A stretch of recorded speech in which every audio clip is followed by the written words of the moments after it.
استاد کلاس میں داخل ہوتے ہی بلیک بورڈ پر ایک لمبی لکیر کھینچ دی اور کہا، تم میں سے کون ایک لکیر کو ہاتھ لگائے بغیر اسے چھوٹا کر دے؟ ساری کلاس خاموش ہو گئی کیونکہ استاد نے ناممکن بات کہہ دی تھی۔ سب نے کہا ناممکن ہے، لکیر کو چھوٹا کرنے کے لیے مٹانا پڑے گا، جو ہاتھ لگائے ممکن نہیں ہو سکتا۔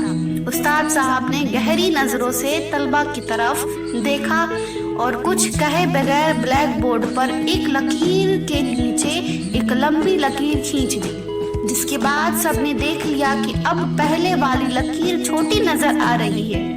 استاد نے اس لکیر کو ہاتھ لگائے بغیر اسے چھوٹا کر دیا تھا۔ طالب علموں نے آج اپنی زندگی کا سب سے بڑا سبق سیکھا تھا۔ دوسروں کو نقصان پہنچائے بغیر، دوسروں پر تنقید کیے بغیر، اسے حسد کیے بغیر ان سے آگے بڑھنے کا ہنر انہوں نے چند منٹ میں سیکھ لیا تھا کہ اپنے آپ کو اخلاق میں، کردار میں اور عمل میں دوسروں سے آگے بڑھا لو، خود بخود دوسروں سے بڑے نظر آنے لگ جاؤ گے۔ ویڈیو پسند آئے تو لائک، سبسکرائب اینڈ شیئر ضرور کریں۔ اللہ حافظ۔